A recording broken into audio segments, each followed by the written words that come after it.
hand it off to the casters to get us into the game. Thank you very much, Dash. We are hopping into Champion Select now. Let's see how these two teams at the top will go about battling it out here today. Yasuo and Syndra banned out by 100 Thieves. TSM going to respond by keeping Aatrox out of the game. I expect we're going to see a lot of that portrait on the ban list these days, as Nocturne will also get banned out. Yeah, expecting a Zoe somewhere in here too, potentially Kindred, which is a top tier jungler. But Pyke, both guys can play, and ooh, Swain actually ends up being the champion. Interesting because TSM hasn't really played that much Swain. It's been a lot of bruisers, 2 Aurelia, 2 Darius games for Bjergsen out of his 6. Well, we did hear that Sven had been playing some mages in the bottom lane, so might be a ban towards that as well. You never know exactly, as Morgana will be the final ban from the side of TSM, and 100 Thieves will lock in Rakan to start things off. And I really like this because the Rakan sets it up for Aphromoo on this playmaking champion, but also it means that Cody-san can get to play something like the Xayah, and they can do a funnel strategy. Whereas TSM, they have yet to play something that's not a marksman or do a funnel strategy here. So Sven has played pretty much Ezreal, Kai'Sa, and Varus this split, and the question is TSM going to bring something new out here today? Because 100 Thieves, their best strategy previously, because they didn't even play this at Rift Rivals, was to funnel Cody. We saw none of that at Rift Rivals. The 100 Thieves, let's snap back to the NALCS, they're on a 4-game winning streak since they started funneling Cody and making it a strategy that is quite good for them. Well, we will see the Xayah locked in to complement the Rakan. TSM picking up Taliyah in their first rotation. We will see that champion again. We saw it played to some pretty solid effect in the previous game. We'll see how well they can use it on the side of TSM this time around.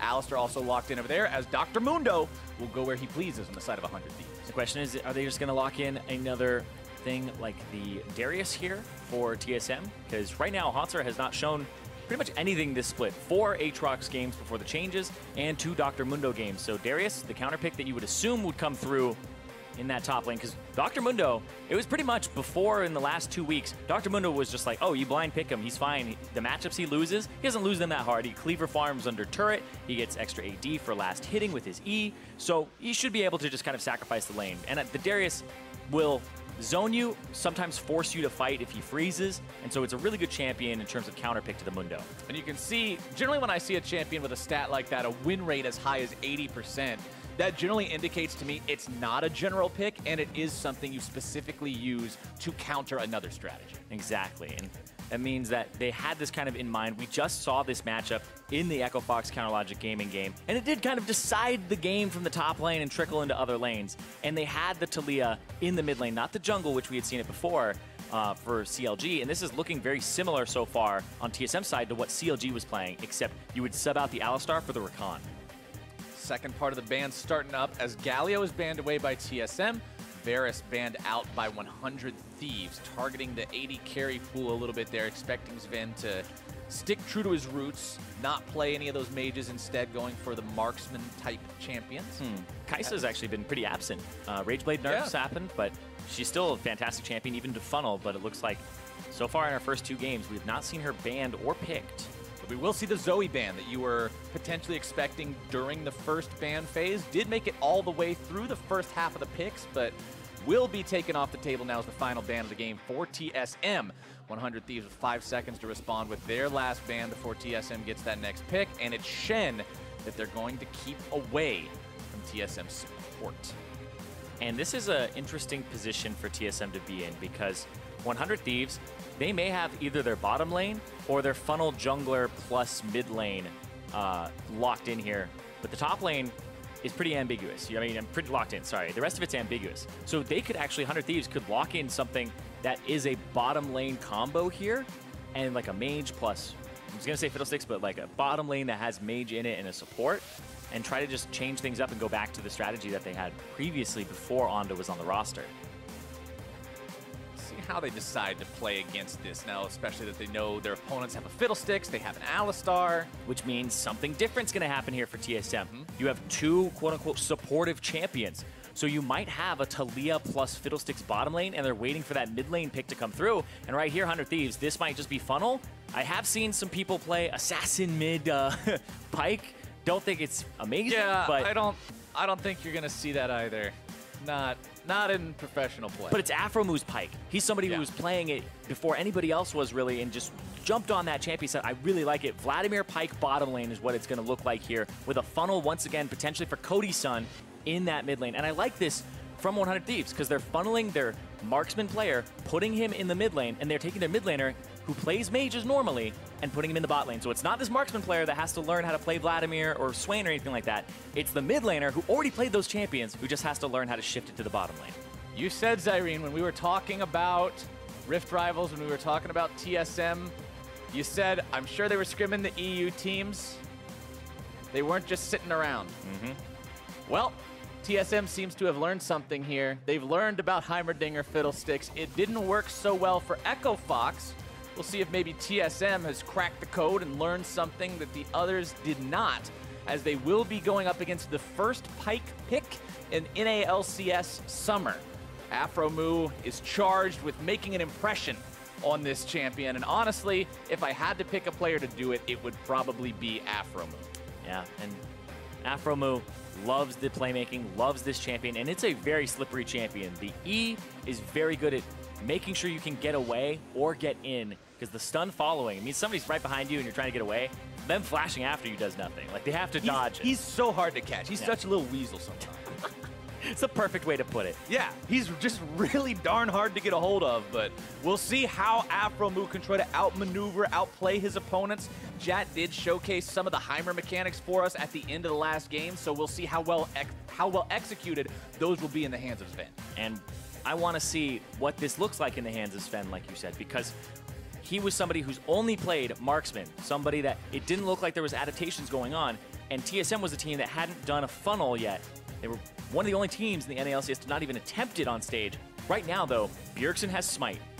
Grig is on Alistar. This is a funnel for Bjergsen on Talia, and then the bottom side has mages. Seems like TSM, they have been very effective with their off time, and they're coming into this game taking it very seriously as the one team that was tied for first place that didn't go to Rift Rivals. And that's what TSM fans want to see, especially after the outcome of last split, which was TSM's first time not making it to the finals. They want to see a rebound. They want to see a bounce back. And this kind of adaptation, this kind of using your time to discover these new strategies and make sure you're mastering the meta as fast as everyone else is, very important. And it also means that TSM fans at the end get to say, we didn't send the strongest teams to Rift Rivals. We had 4 teams at the top. TSM maybe should have been one that had gone, right, if they wanted to showcase the power of North America. And that would give them bragging rights here if they're able to take down 100 Thieves, who really did have a very lackluster tournament.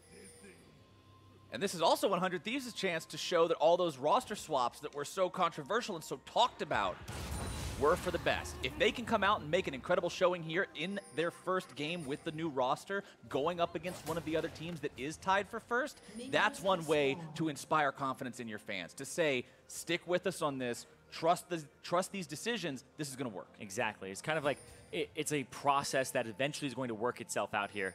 And I wonder what's going to happen, because Bjergsen has Smite. He'll start on the red buff and then smite it, I would assume, because it's a funnel here where the Alistar will hold the lane. Grig will hold Thieves are not just going to allow TSM to get that kind of a start free of charge, however. Yeah, because they have 4 people here. 4 people strong. They just have the Vladimir bottom lane by himself. And it's funny because I thought originally that Afromoo would be the Rakan because he loves that champion. It just seems like Pike, he loves it a little bit more. So Afromoo is going to be the person who's in the bottom lane alongside Ryu and playing that Pike. Where Onda, the new guy, the jungler that they had picked up, is going to be the person funneling Cody-Sun because the Xayah Rakan combo is one you do not want to break up.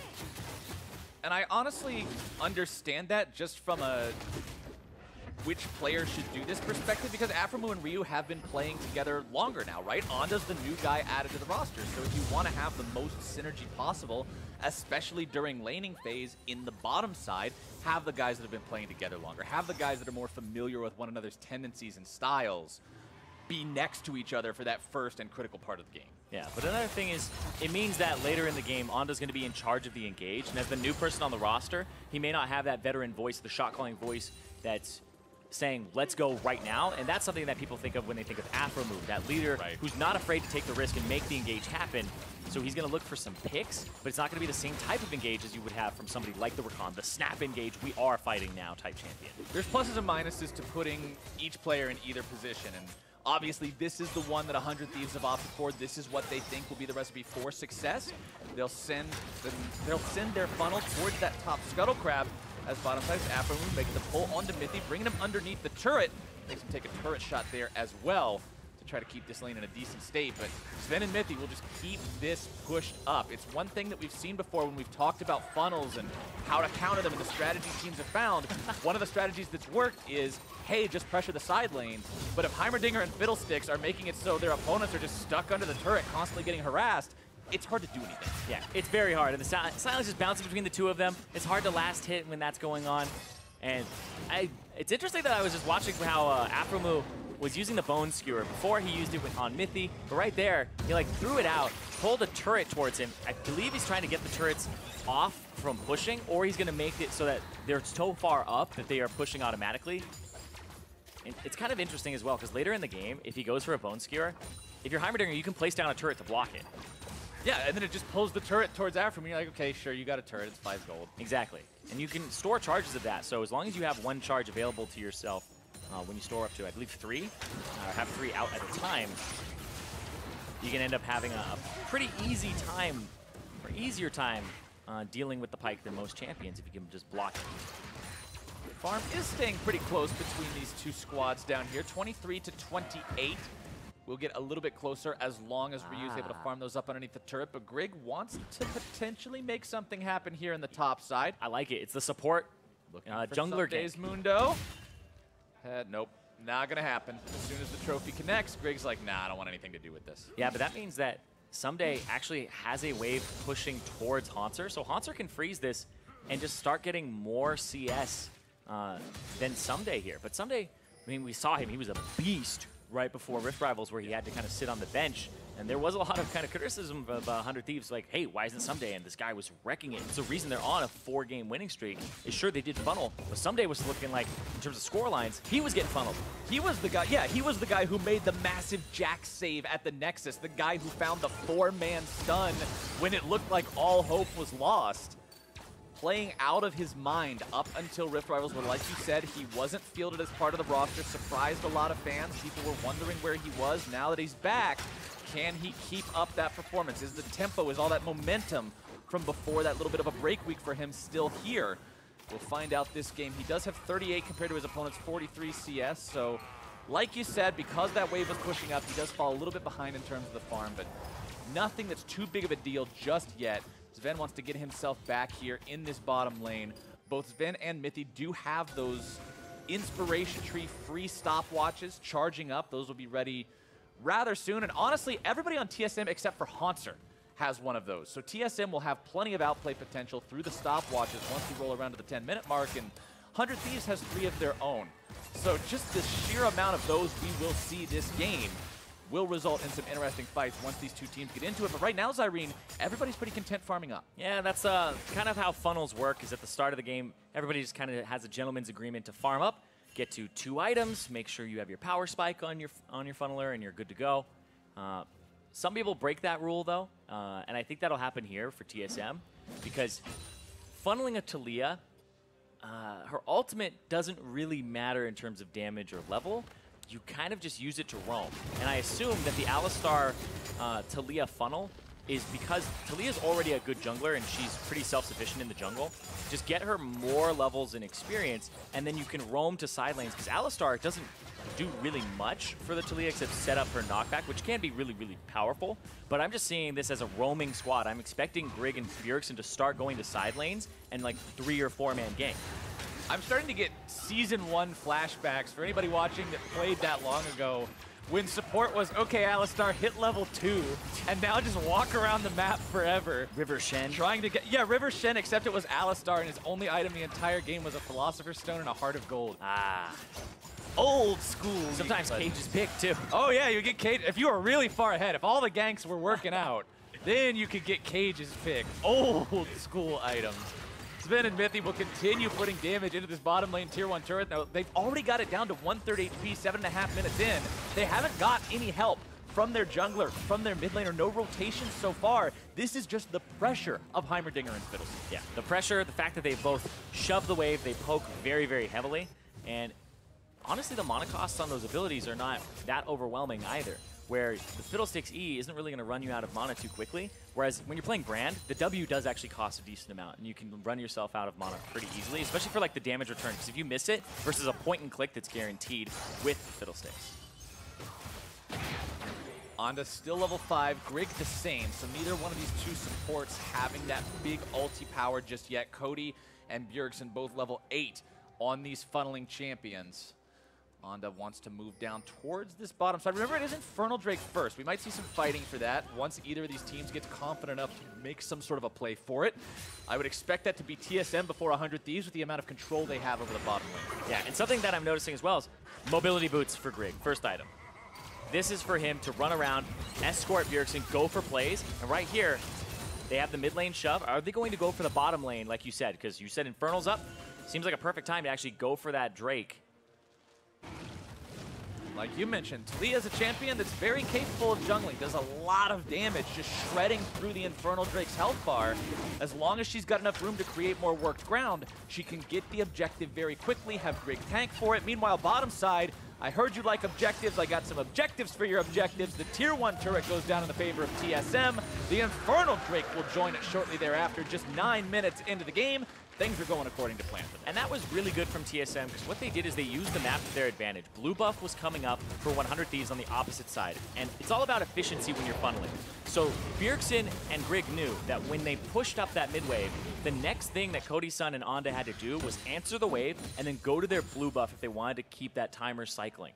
And so they were able to go to the opposite side of the map, pick up the Infernal Drake, and go for the turret. And the reason that Ryu and Aphromoo had to back up is because they don't have any vision in that area. They just saw Talia and Alistar go into Fog of War, and two of the deadliest roam champs there are. Exactly.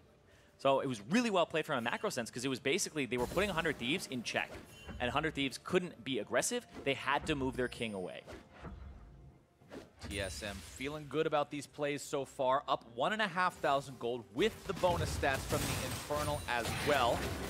Now seeing if they can make anything happen here in the mid lane. Mythy rotating around now. He's been freed up from needing to make sure he's staying bottom and applying that pressure with the turret already down. It's Sven who's made his way to the top side. He'll start pressuring this top side now against the Mundo, who's not going to have a super fun time trying to deal with Heimerdinger like that. Yeah, this is actually a really interesting funnel composition from TSM, because funnels are usually very focused on just making sure this one champion is very strong. This actually seems like a pressure funnel, where your champions aren't things like Lulu that are going to buff people up or Shen that are going to protect them. It's like these are engaged champions, Alistar and Fiddlesticks. When you rotate around the map and you have that pressure bottom Heimerdinger that gets you the turret, you start getting these turrets faster than your opponent.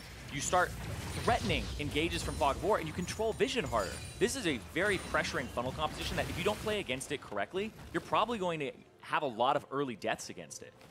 One thing I also like seeing, just talking about compositions in general, that word invokes discussions about damage types, about champion lineups, things like that. I really like to see the Grievous Wounds early from Haunter here. We saw that last game from Darshan. A lot of respect being paid towards the Mundo, and especially on a team where so much of your damage is magic damage, a Fiddlesticks, a Heimerdinger, a Talia. Without Grievous Wounds, Mundo's going to get health no matter how much stuff you're hitting him with. And I think that's just the best possible decision Haunter's made there. Cannot applaud him enough for making sure they've got that early enough to always use it during those fights. There was... Hold on. I thought I for sure heard the stopwatch noise. On the... Okay. Yeah, I was looking around to find the broken one. All right. Unfortunate there for Onda having to pop the stopwatch. I don't have to? Yep, he had to. It was necessary. It was there. It had to happen. It had to happen, exactly. Sometimes you're up against Fiddlesticks. He's a little bit scary. He's been standing there. He is a scarecrow, Zyrene. You're right. I feel bad for Zach. I feel like Freak for saying. I know. That was not right. I apologize. Keeping on pushing up in the top side. Like, he's dead. The ghost is coming inhabited Flower's body. Get me out, man. I had to do it for him. He died on Antler's desk. He's still here with us in Spirit of Spin. Having to flash away now, throws down the big old turret, looking to find some return damage as the beams go through.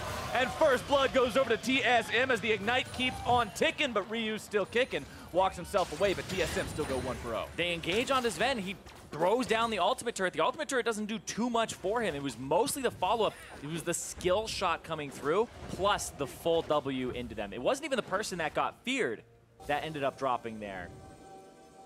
Right when it looks like 100 Thieves might have found a spot to maybe punish Sven a little bit for all this pushing, it's immediately turned around by TSM, and their prize is another turret and all the gold that goes with it. A 2,000 gold lead now for TSM. This is a strong argument for what you were talking about earlier too, saying, hey, we could have sent 4 of these teams tied for first. We sent 3 of these teams tied for first to Rift Rivals. Maybe we didn't send the right one. TSM's looking good. And that was really good from Sven. He flashes the Phantom Undertow, throws down the turret, but then it's the E into the... That was all the rockets. That was all of them. Talking about 55% damage. We're hitting one. How about 100%? 100 right in there. Making the damage happen. TSM Sven has the Luden's Echo on the Heimerdinger now, so that's that much more burst every single time he connects with one of those spells. Mobility boots completed for Mithy's Fiddlesticks to make sure he's able to rotate around this map just like Grig can. You know what I'm having flashbacks of? What do you have in flashbacks? Season 2 strategy where it was literally every 5-man mid pushes. Level 1. Where people played like Blitzcrank, Twisted Fate, Heimerdinger, and you had like all these champions that you just fish for hooks and try to pull the person in, then you like point and click stun them, right? Just blast them. It was that type of composition where people are all in their side lanes farming up and stuff, and then your mid laners 1v5ing. I feel like TSM can do that very effectively at this point in the game because the Heimerdinger will help you siege and shove waves constantly. You have 2 champions that are very good at starting the fights, and then the Talia for Bjergsen is one that can actually section people off and make these fights kind of in your favor, or the sieges in your favor. So I actually think when they start sieging, it's going to be very scary for 100 Thieves, and they have to kind of find the counter engage. But they are hitting some good item spikes here. There's almost the completed Zeal item for Cody-san, which will be a good kind of burst in damage for him. And the Spellbinder for Ryu, when he gets it, is one that Vladimir desperately needs, because right now you're looking at Sven, he's pretty far ahead. And I also want to bring up an interesting point with the itemization from Cody-san. You can see the fully completed Skirmisher Saber with the Warrior Enchantment. And we've commented before watching funnel versus funnel, like true funnel with like 3 supports and 1 big carry in the mid lane. When you have the Red Smite, you can negate a lot of damage from the enemy team because 75% of the damage is 1 champion. And if you're blocking a 5th of that, it does quite a lot. But when the enemy team has multiple threats, when they have a Darius, when they have the Heimerdinger, when they have the Talia, the Red Smite isn't quite as effective at shutting down that single target damage deal. Yeah, need to kind of figure out who's the one who's going to get the most damage off on you, and if you can even reach them with the Smite, because the Talia range versus the Smite range, I believe, is actually a little bit larger unless she's right up in your grill. So another objective here going over to TSM. And remember with funnels, you usually sacrifice dragons because it's not good tempo. Right. You're usually sacrificing early dragons. Funnel versus funnel, it's whoever knows kind of the map movements a little bit better here. Which seems to be TSM. But we'll see right here because they're actually going to collapse. Mithy decides to go golden. Sven's going to do the same thing. Mithy tries to see you later, buddy. Throws him under the bus because he knows there's no way to keep him alive on that one. From Ryu. Trying to catch up on this one. Mithy still has the flash, but expending it here just means wasting it. Cody-san ends up grabbing the kill to take him down, and that's 2 for 0 for 100 Thieves. Yeah, 100 Thieves back in it now, and they're going to be able to get this, which is really going to help them. The Rift Herald helps you get those turrets when you aren't really a siege composition, and they might be able to get mid-turret without having to deal with the Heimerdinger straight up, or actually deal with the siege potential that's coming through, because there's a lot of wave clear from TSM, not as much on the 100 Thieves side. They're kind of looking for the pass-through from Cody-san. Ryu on the Vladimir, you have to be closer to deal that, whereas the Talia Heimerdinger offers a lot from a very safe distance. Rig finds himself caught a little bit here by Afromu in that Bone Skewer. Ryu will follow up with some damage, getting the Crimson Rush off of the transfusion to Someday. Gets himself away, uses his own stopwatch as well as the ulti to get out. Haunts are having a flash out now Ryu as has well. flash. Bjergsen doing the same.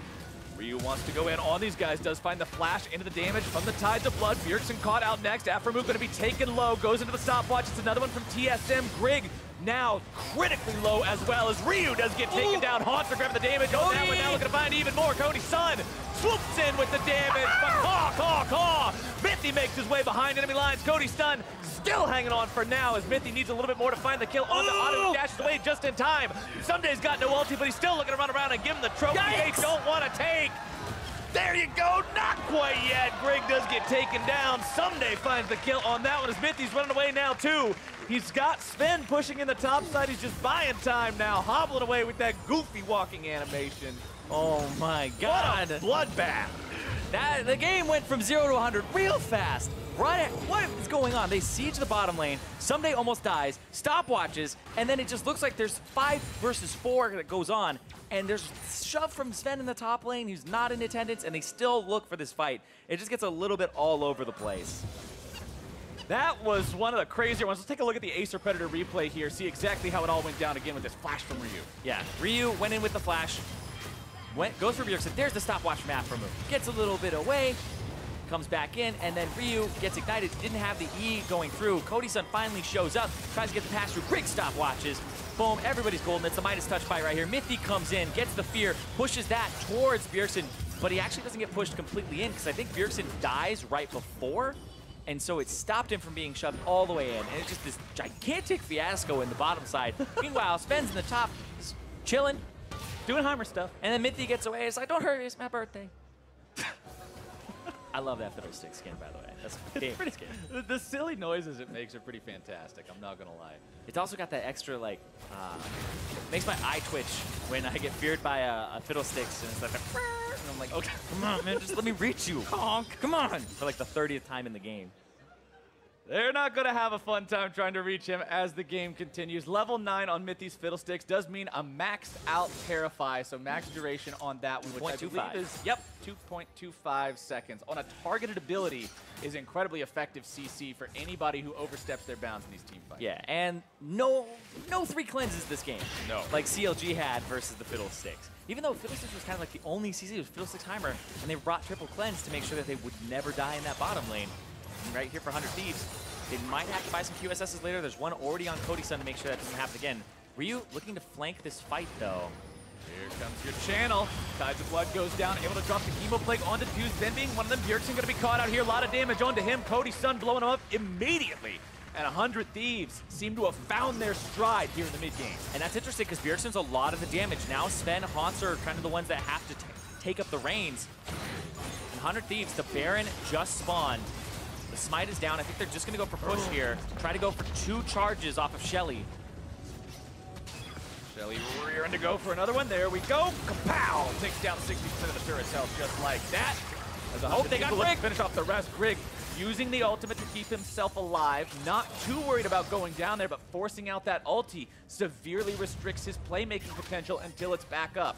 Alistar going in without the defensive capabilities of that ult. Oh, way too risky. Yeah, it's really risky. And on the other side, you're talking about playmaking ability. Onda's about to have flash up. It's up in 4 seconds here, which gives him the opportunity to have that snap engage. When Baron's up, that's what you want to be doing, getting snap engages onto the Fiddlesticks or the Heimerdinger. What Fiddlesticks is about to have, he does have his Zhonya's Hourglass completed, whereas Sven, he doesn't have, he's not even going for it. It's Deathcap's second item here. So the Heimerdinger is actually a prime target to go for if you are Onda on that Rakan. Absolutely. Being able to just blow him up at the start of the fight. Yes, he can still place down the big turret. He can still get some damage off. The bottom side, it's Sunday, who's now finding himself eating a whole lot of damage. Apprehend pulls it that's back 3 people. Fight, That's and 3 there people. you go. TSM brings 3 to the bottom side to pick off the enemy top laner. What's the response from 100 Thieves? What do you do with this information? They're hanging around the Baron pit. They're looking to find some vision, but they won't start the objective themselves. And now it's Haunter bottom who will be able to push up, take down this tier 2 turret, put more money in TSM pockets, and they bite back. Yeah, that was 3 people bottom on Sunday. They were in position for Baron. They start it, half them start it, and then they just stop it. And they don't even actually do the Baron at all, or even start it up past a certain point where people were kind of just tickling it for a little bit. There's a hesitant play there where I believe it's because there was a teleport and that Bjergsen was there, and Talia gets to places really quickly. Ocean Drake live now. That's the second Ocean Drake this game. Third Elemental overall. TSM with complete control over that so far. We'll see if 100 Thieves end up putting themselves in a spot where they can contest that as time moves on. But the big contest right now, the name of the game, seems to be that Baron area. Ryu wanting to use the Predator to get himself away. Has to flash out of the seismic shove as well. Bjergsen puts that down just right as Ryu will get himself out. There's a really good use of the Spellbinder there. I don't think I've seen it for escaping a lot. It's mostly when you know you're going to be going in. So it's a really good use of Predator and a really good use of the Spellbinder on top of that. So I actually have to commend Ryu for that escape because it was really well done, especially since you play in Vladimir mid, you usually had something like Ghost to back you up, or you were running Predator. Sometimes remember back in the olden days before all these items got changed around and Vladimir almost always wanted to take Ghost just because it's like, hey, I got to get in there. But now you've got Predator. We've seen Vlad's build things like Shirelia's Reverie. We've seen things like the Spellbinder. There's so many different tools that the champion has to speed himself up and make it so he can do maneuvers like that. Yeah, and I thought it was strange because Vladimir became a bot laner and Predator actually, people stopped taking it on him. They started taking things like the Electrocute a little bit more frequently. I saw like parry every now and then, but just seemed like he wants to flank because he knows how to do it. But look at that Aphromoo dead. Oh, Aphromoo just instantly getting himself deleted. Onda tries to respond with initiation of his own myth. He's going to be taking very low survives for an extra second. But so far it's 1 for 1. Haunter goes into a stopwatch now to buy himself a little bit more time, but he's still deleted. Someday grabbing the damage on that one as 100 Thieves will also take down Grig. It's Bjergsen and Sven against the world as they kite themselves backwards. Two fantastic champions for the job. Cody Sun getting himself out now. 100 Thieves will walk away with the 3-for-1 fight. 3 for 1, and that's Aphromoo dying at the beginning of it, but there's just all these stopwatches where I never know when they're going to end. I know. And I mean, neither does Mithy, because he threw it down there, and he ended up dying literally like the frame that the Hemoplague went off.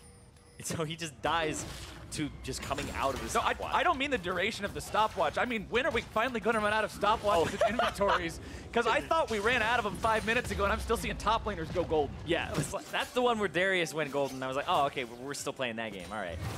Cool. We're still there. Because there's 2 stopwatches, or I guess 2 hourglasses completed, and then we're free, Flowers. There's no more. There's no more left. People might buy some. But Bone Skewer to flip Mithy to the other side. And then Aphromoo gets locked up before he can Phantom Undertow. And then it was a really good ultimate and lock up there onto Mithy. And then Mithy gets out and he just dies. And on the right side of the fight, though, this is where they get to regroup because Cody Sun had so many feathers to pull through damage there onto Haunter. And Grig, who went for the backline there, they just both get eviscerated, and it made it that 3-for-1. There was almost nothing that Mithy was even able to contribute in that team fight. Fiddlesticks not ulting during a team fight, it just feels really terrible for him and his team. And 100 Thieves did a great job of shutting that potential down there and counter-engaging when it looked like they might have been in a really bad spot. Now they continue to push up the mid lane. Cody Sun with a little bit of firing time onto this turret is all he needs to secure that first tier 2 here for his team. And this has been the winning strategy for 100 Thieves. Funnel Cody. They didn't play it at Rift Rivals at all. They played like a Funnel Levi composition. They played like a Misfortune at the bottom lane. They never funneled Cody. And so they had this awful record with that lineup and with the strategies they were using. But they're 4-0 in their last 4 games. And they're looking to make that the 5-game streak here up against TSM that's tied with them in the standings, which would be huge. And it's showing that that's the winning formula is Cody plus the other guys, which was working for them at the end of last split. Plus the other guys, which remember, happens to include a brand new name on this roster with Onda showing up. And so far, yeah, another guy that happens to be sitting at 8 out of 9 kill participation with 0 deaths so far. Onda's having a good showing in his first NA LCS appearance here with 100 Thieves. Yeah, he is actually having a really good showing. And I was about to kind of comment on the fact that the Rakan has to be in charge of the engages, and he got a really good mid-fight kind of counter-engage there and was able to lock up Mithy before he was able to hourglass very early on in it. Has the Zeke's convergence at a pretty reasonable time, and he's actually gotten a ton of gold from his support item. When I look across support items, there isn't always really a good kind of judge of like, oh, how much is a lot? But I'm looking at Aphromoo, he has 1,100 from it. Then if you look at Mithy, he has 1,000. And on Rig, he's got 1,300. Onda has 1,700. So he's been running around, a lot of money, making sure he's getting all these cannon minions and being involved in all these fights. He's very present. But look at that, Ryu pulled in on the back line, but it's just going to be a disengage here. Mithy's looking for the perfect ultimate. Let's watch him. No chance to do it just yet. Whose party? Mithy? Whose birthday is it? Right now, 100 Thieves feels good about blowing that Alistar ultimate. They know that they've got that off the table here for the next minute or so. That's your window to try to force something. Make one of these team fights happen as Onda jumps towards Cody Sun, looking to make his engage. Forces the flash out of Sven. Good summoner spell pop there. Happy But birthday! Mithy wishes happy birthday to a minion wave, and now we'll see where the fight goes. It's Cody Sun. Instant trouble. The shutdown goes over to TSM. They find both of the duo as now 100 Thieves stand 3 versus 5, and TSM heads to Baron. Yeah, absolutely. Baron time. But Ryu may be the person who throws the wrench in the spanner here. Or the wrench in the works. Man. Anyway, Ryu, he's on the flank right now. Ryu's got to be the hero of the day. He's got Aframu ready to help him. He's got Someday full HP here on the Mundo as well. Giving away the Baron right now popped. could be serious trouble. TSM still he trying is. to make something happen. There goes your Hemo Plague. Flash over the wall. Into the Tides of Blood here as well. Ryu still looking to make the damage. Gets a massive heal. It's still TSM able to find the Baron. But at what cost? It's Mithy taken down next. Bjergsen just gets the hell out of town. He realizes there's no salvation for his teammate as 100 Thieves will collapse. It's Baron to TSM, but it's 4 kills over to 100 Thieves. And with only one man commanding the buff, you can't set up a split push with Baron. You can't get full use out of that. 100 Thieves makes the best out of a bad situation. And this is exactly why when I see a bottom lane marksman player play Vladimir, and there's a mid laner that's fully capable of playing the Vladimir, just having to move to a different lane, I want to see the mid laner play that damn champion because they pull off flanks like that. Marksman instincts are everybody create space for me. Vladimir is a space creator who's supposed to find flanks in the fight, navigate them appropriately, and cause as much havoc and chaos as possible. That's exactly what Ryu does here. At first, Mithy looks like he's targeting him, then he's forced to blow Flash because he swaps targets to Cody. Cody drops, Onda drops, and it's a 5v3 when they start it off. And this is perfect. You see Aframu is off on the right side, making sure that everybody's kind of herded up to the top left, and they're waiting for it. Mithy is waiting to maybe fear Ryu. But Ryu goes in, throws down the ultimate, channels the E on top of it, and tries to hit as many people as possible. He doesn't actually get the most optimal E, and that could have been even more devastating for TSM. But the fact that he gets multiple people with the Hemo Plague is scattering everybody and forces these 2 sectioned off fights where Aframu basically gets to 1v2, 1v3 on the side. He creates a good amount of space for his team. That's what I love seeing from a Vladimir player. Now 100 Thieves, even though their opponents got the Baron, are not in a spot where they're on the back foot. They're not defending against multiple lanes, multiple waves being enchanted with the buff, pushing into them at once. Bjergsen's the only one who can really give that blessing to the minions, and the Thieves feel confident still pushing up into enemy territory. Haunser will be on split push duty right now for TSM, but it looks like the team's calling him back. They're saying, hey, we got 100 Thieves knocking at the door. Let's make sure we don't put ourselves in a bad spot where we lose an in-hit for free. Exactly. Make sure that they don't have all this split pushing happening on them. But right now, there's kind of a scattered map, 6 turrets to 3, where TSM, they haven't been able to really get into the base just yet. They still have that middle tier 1 that they haven't cracked. Despite them getting the first 2 turrets on the outside very early on, now they finally have been able to get themselves back into a siege situation because 100 Thieves got back in this game off team fighting. But look at that. They're going to try to start another. There's Ryu on the flank. Onda going in. Ryu trying to come around from behind. Griggs already going to be about half HP. Haunts are going to be taken below half now as well. Someday continuing to look for some sort of a flank. Pops the Gargoyle Stone Plate, wanting to go in even further. Ryu having a damage off the side as Sven will now be taken incredibly low, bursted down by Cody Sun. Bjergsen trying to escape Give him the credit cup. volleys, but here comes the trophy. He's saying, I heard you missed this one back in spring. Let me give it to you now as Bjergsen's going to be caught in between 5. The ultimate will not come through for the Pike, but it does not matter. The shutdown over to Ryu. And that was just a complete surrounding. That's a situation where you are panicking. TSM are running for the hills, but the hills are already occupied. 100 Thieves had them with the TP flank, with the fact that Ryu was coming in from the side, didn't even have to use his TP that time. So they're just going to have to be in a situation where that happens. Again, TSM feel like they have the upper hand. Onda comes in from the right, Ryu from the north, and then you have Someday coming in from the north as well. Hits Sven. Now they're slowed. They have to regroup. Oh, this is just so brutal to watch because section off to the right side. Ryu doesn't give a damn about the Alistar. Goes to the left, almost blows up Mithy here and instantly QSS's, but right there, they're already in the base. Those are long death timers because Bjergsen, he's already at that point in the game where he's level 17, level 18. Long death timers the higher level you are. He's still got 3 seconds left to respawn as the Thieves make out like bandits, taking 2 enemy inhibitors down, getting everybody out safe. And now they've got a clean path to victory, Zyrene. With 2 inhibs down, you set up shop in the remaining lane. You continue to push to pressure towards that. And the Thieves have to be feeling confident now, up 7,000 gold. Look at the itemization, too, on Cody Sun. Nearly full build, 6 items for this funneled Xayah. Yeah, he's very, very close to having that just full build. Bjergsen's also in that same area, though, because they have a large amount of CS for this time in the game. There it is, the Maw completed. But what I'm looking at is all these wards in the jungle from TSM. You see 100 Thieves wards that are in the north and inside of the base near the inhibitor that's dead. These are all flank wards that Ryu can utilize. So wherever you're going, you're going to be able to potentially get the Vladimir in the fight, especially that one that's by the inhibitor in the mid lane.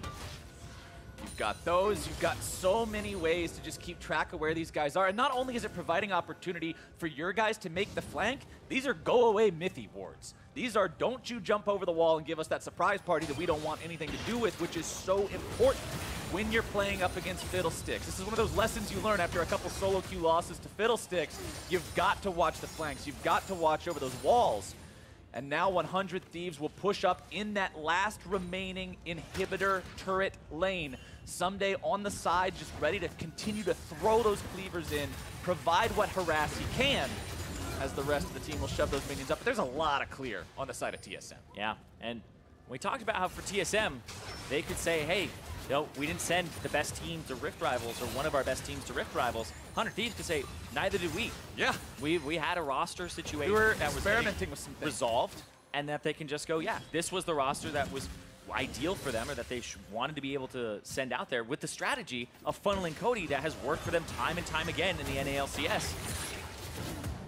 And you said it, 100 Thieves' performance at Rift Rivals may not have been impressive, but before that, they were on a domestic win streak that they're looking to extend to 5 games if they can close this one out here against TSM. Monster cannot find the apprehend he was looking for against Someday.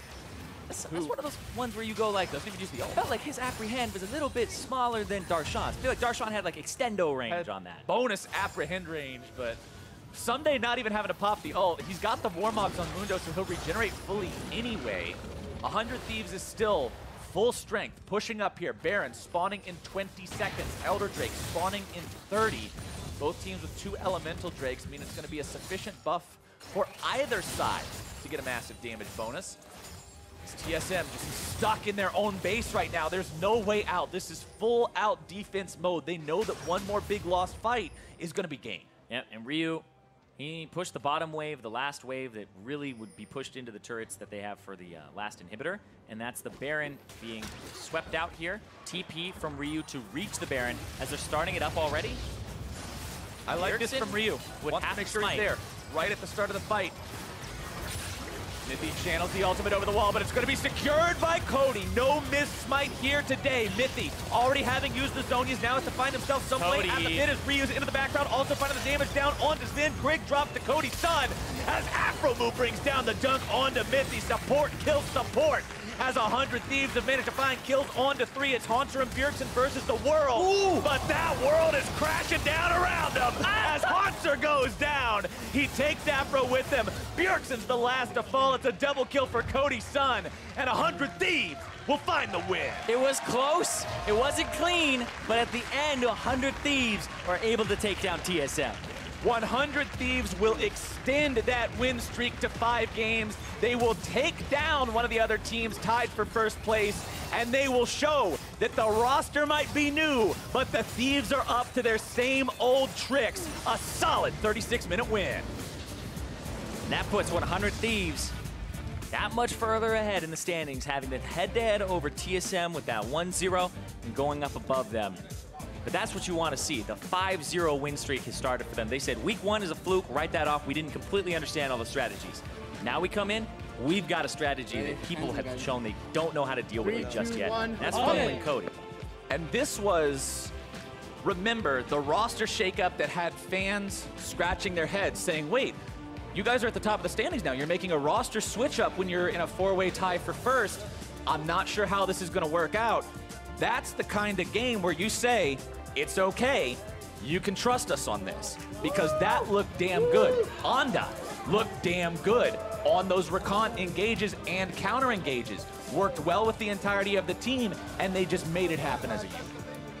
And it's good to see him back on the stage there, but for TSM, that last fight was really close. Haunter almost got dunk reset after dunk reset, but it was the Vladimir pull from Ryu into the Zhonya's Hourglass from Ryu that canceled it twice, so he didn't get a reset. He almost killed Cody on top of it. That was almost a salvage fight for TSM. It was very close, but they ultimately lost it, and you have to give props not just to Cody-san, but Someday seems to step up in these situations when he's not getting attention, and then Ryu on the Vladimir really bringing and swinging the game